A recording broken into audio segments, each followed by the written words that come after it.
गांव में गुड़िया नाम की लड़की रहती थी। गुड़िया को पेड़ों से बहुत प्यार था। एक दिन गुड़िया अपने घर की तरफ जा रही थी, तभी रास्ते में गुड़िया की दोस्त सीमा मिलती है, जो गुड़िया के कॉलेज में ही पढ़ती थी। अरे गुड़िया, तू कहाँ चली गई थी? मैं कब से तुझे ढूंढ रही थी। कल मेरा बर्थडे है और सबको आना है। और हाँ, सभी सहेलियाँ लहंगा पहन के आ रही है। हमने बहुत बड़ी पार्टी रखी है, तुम भी लहंगा ही पहन के आना, बड़ा मजा आएगा। सीमा, मैं नहीं आ पाऊंगी। तू जानती है ना हम लोग कितने गरीब हैं। मैंने आज तक कोई ढंग के कपड़े भी नहीं पहने, फिर मैं लहंगा कहाँ से पहनूंगी? नहीं गुड़िया, चाहे जो भी हो, मुझे कुछ नहीं सुनना, तुझे तो आना ही होगा। तेरे बिना बर्थडे पार्टी में बिल्कुल मजा नहीं आएगा। ये बोलकर सीमा वहाँ से चली जाती है और गुड़िया भी अपने घर आ जाती है। गुड़िया अपनी माँ से कहती है, माँ, कल सीमा का जन्मदिन है, मुझे उसके बर्थडे पार्टी के लिए एक अच्छा सा लहंगा चाहिए। प्लीज आप दिला दो ना माँ। माँ, सच में आप लहंगा मुझे दिलाओगे ना? हाँ, मैं दिला दूंगी। उसके बाद गुड़िया की माँ काम के लिए चली आती है, पर गुड़िया को अपनी माँ की बातों पर संतुष्टि नहीं थी, इसीलिए वो एक बगीचे में जाकर बैठ जाती है और रोने लगती है। तभी पास ही में एक पेड़ से आवाज आती है, क्यों रो रही हो गुड़िया?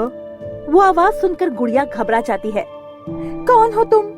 रोने से कुछ नहीं होगा गुड़िया, तुम अपनी समस्या बताओ, शायद मैं उसे दूर कर सकूं। क्या तुम मेरी समस्या को खत्म कर पाओगे? तुम तो अपनी जगह से हिल भी नहीं सकते।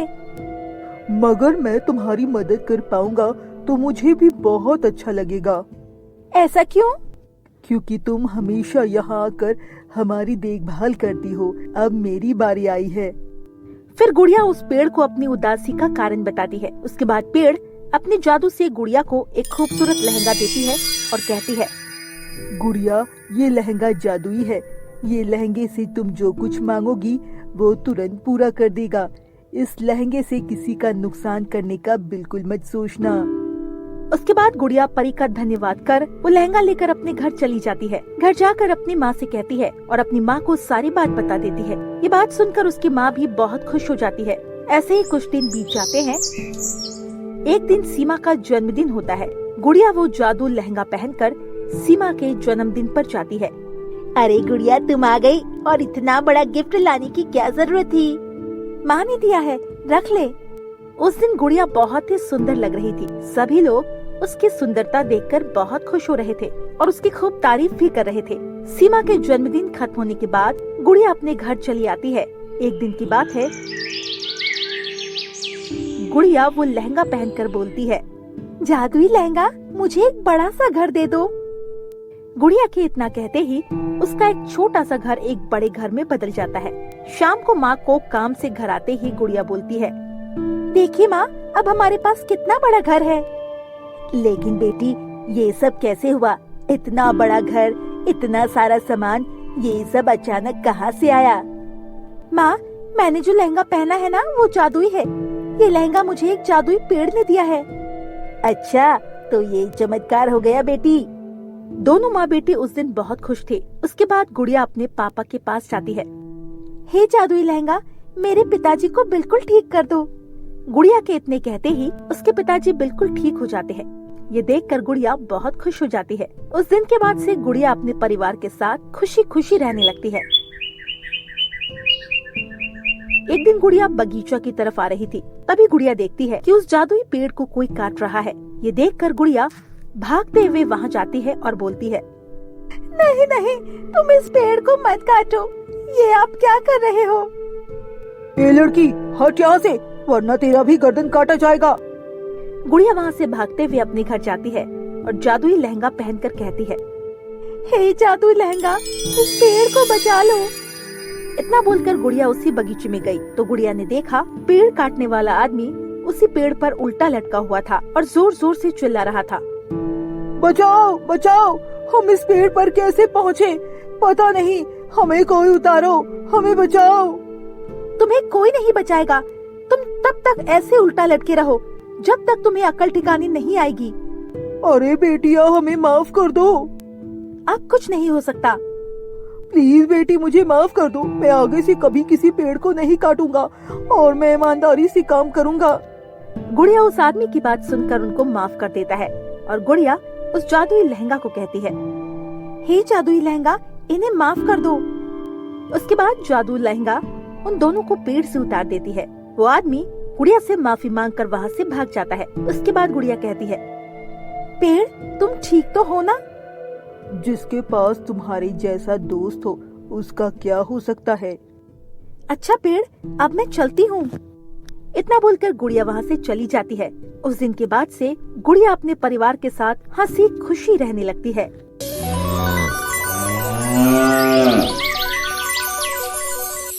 राधा को माता पिता उससे बहुत प्यार करते थे। सौतेली बहन रोशनी जो देखने में काली थी, इसीलिए उसे कोई पसंद नहीं करता। आज जब दोनों बहनों की शादी है, तब राधा को 1 लाख का लहंगा मिला और रोशनी को कुछ मिला ही नहीं। रोशनी बस बैठकर ये सोचने लगती है, मेरे पास तो कुछ भी नहीं है, शादी का लहंगा भी नहीं है, क्या पहनकर मंडप में जाऊंगी। रोशनी के पास लहंगा तो दूर, एक अच्छी साड़ी तक नहीं थी। बचपन से उसके साथ यही होता आया है। रोशनी की माँ रोशनी को जन्म देते ही मर गई थी। रोशनी काली पैदा हुई थी। ये देखकर उसके पिता सुरेश ने कहा था, अरे ये तो कोयले से भी काली है, ये कैसी बेटी पैदा कर दी है इसने। सुरेश को रोशनी पसंद नहीं आई, उसे काली बेटी नहीं चाहिए थी।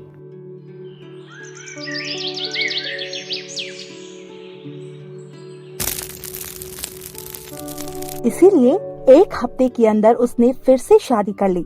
रोशनी की सौतेली माँ सुमन थी और सुमन ने 1 साल के अंदर एक गोरी बेटी को जन्म दिया, जिसके बाद सुरेश की खुशी का ठिकाना ही नहीं रहा। अरे ये हुई ना बात, बेटी हो तो गोरी हो, काली तो कुतिया भी होती है। सुरेश ने उसका नाम राधा रखा और राधा को माँ बाप दोनों का प्यार मिलने लगा। रोशनी को मिला तो सिर्फ और सिर्फ घृणा। उसकी सौतेली माँ उससे कहती थी, तेरा मुंह देखकर मेरी भूख मर जाती है, खाने के समय मेरे सामने मत आया कर, समझी तू। सुमन, सुरेश और राधा एक साथ एक परिवार की तरह इकट्ठे बैठकर खाते थे, लेकिन रोशनी को वहाँ जगह नहीं मिलती थी। उसे रसोई में बैठकर खाना पड़ता था, वो भी सूखे चावल। खाना खाते हुए रोशनी हर रोज रोते हुए अपनी माँ को याद करती थी। मेरे पास तो कुछ भी नहीं है, शादी का लहंगा भी नहीं है, मैं क्या पहनकर मंडप में जाऊंगी।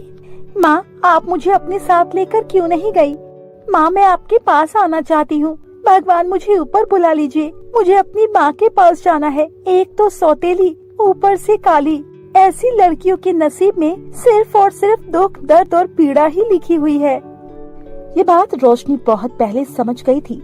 ऐसे ही वो बड़ी होने लगी। राधा को प्यार मिलता रहा, इस वजह से वो घमंडी बन गई और वो दोनों जवान हो गए। दोनों की शादी की उम्र हो गई। घर में राधा की शादी की बात भी चलने लगी। बेटी, अब तेरी शादी की उम्र हो गई है ना, तुझे शादी करनी होगी, उसके बाद तेरे बच्चे होंगे। हमारी बेटी शर्मा गई। वहाँ रोशनी आई और बोली, हाँ हाँ बहन, तू बहुत खूबसूरत लगेगी। रोशनी को देखकर राधा गुस्सा हो गई। आ गई तू, हमारी एक पल की खुशी भी तुमसे देखी नहीं जाती। अपनी गंदी शक्ल लेकर चली जा यहाँ से। लेकिन बहन, मैंने ऐसा क्या बोल दिया? पहली बात तो मुझे बहन कहना बंद कर, मैं तेरी बहन नहीं हूँ, तू इस घर की नौकरानी है, मैं कोई नौकरानी की बहन नहीं हूँ। चल भाग यहाँ से, जाकर खाना बना। अरे खाने से याद आया, कल राधा को देखने के लिए लड़के वाले आ रहे हैं। रोशनी, उनके लिए बहुत सारा खाना बनाना, समझ गई? जी पिताजी। रोशनी वहाँ से चली गई। अगले दिन राधा को देखने के लिए लड़के वाले आए। लड़के का नाम धीरज था। धीरज अपनी माँ के साथ आया था। साथ में उनका नौकर राजू भी आया था। आते ही धीरज की माँ जानकी ने हंसते हुए कहा, सुरेश जी, हम एक नौकर को लाए हैं, हमारे साथ आपको कोई तकलीफ तो नहीं है? वो बात ऐसी है कि हम उसके बिना कहीं नहीं जा सकते। नहीं नहीं, कोई बात नहीं जी, आइए अंदर आइए। राजू के साथ जानकी और धीरज अंदर आए। राजू भी बचपन से उन लोगों के साथ ही है। जानकी और धीरज सोफे पर बैठ गए और सुमन राधा को लेकर आई। वाह, राधा तो दिखने में बहुत अच्छी है। अरे बेटा, एक नजर में पसंद भी कर लिया। वो लोग बैठकर गप्पे लड़ाने लगे और तभी रोशनी खाना लेकर आ गई। ये लीजिए, आप लोगों के लिए खाना लाई हूँ, खा लीजिए नहीं तो ठंडा हो जाएगा। सुरेश जी, ये कौन है अब? ये हमारे घर की नौकरानी है। अच्छा राधा बेटी, तुम्हें खाना बनाना आता है ना? राधा को खाना बनाना नहीं आता था, इसीलिए वो चुप रही। जानकी और धीरज ने रोशनी का बनाया हुआ खाना खाया और उन लोगों को बहुत अच्छा लगा। वाह वाह, खाना तो बड़ा स्वादिष्ट है। लेकिन सुरेश जी, ये तो आपकी नौकरानी ने बनाया है, लेकिन मुझे आपकी बेटी के हाथ का कुछ खाना है। वो असल में मेरी बेटी को खाना बनाना नहीं आता है ना, तो फिर ये शादी नहीं हो सकती। शादी के बाद हम खाएंगे क्या? तभी सुरेश के दिमाग में एक आइडिया आया। अब क्यों ना राजू के साथ रोशनी की शादी कर दी जाए।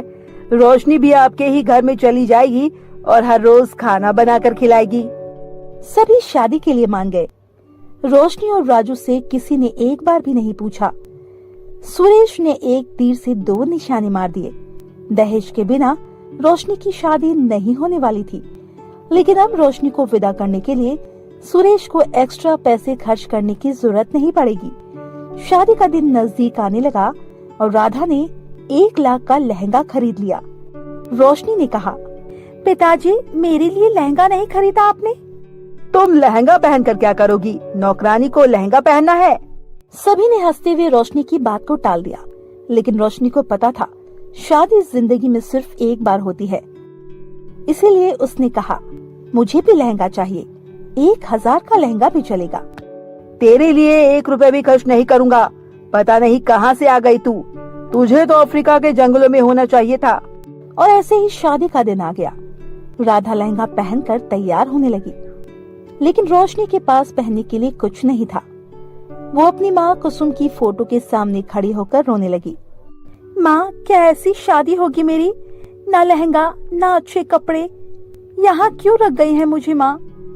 उत्तर दो माँ, उत्तर दो। तभी अचानक से रोशनी को उसकी माँ की आवाज सुनाई दी, जैसे ही आकाशवाणी हो रही थी। बेटी, मैं तो तेरी माँ हूँ। तेरे बारे में तो मुझे सोचना ही पड़ेगा।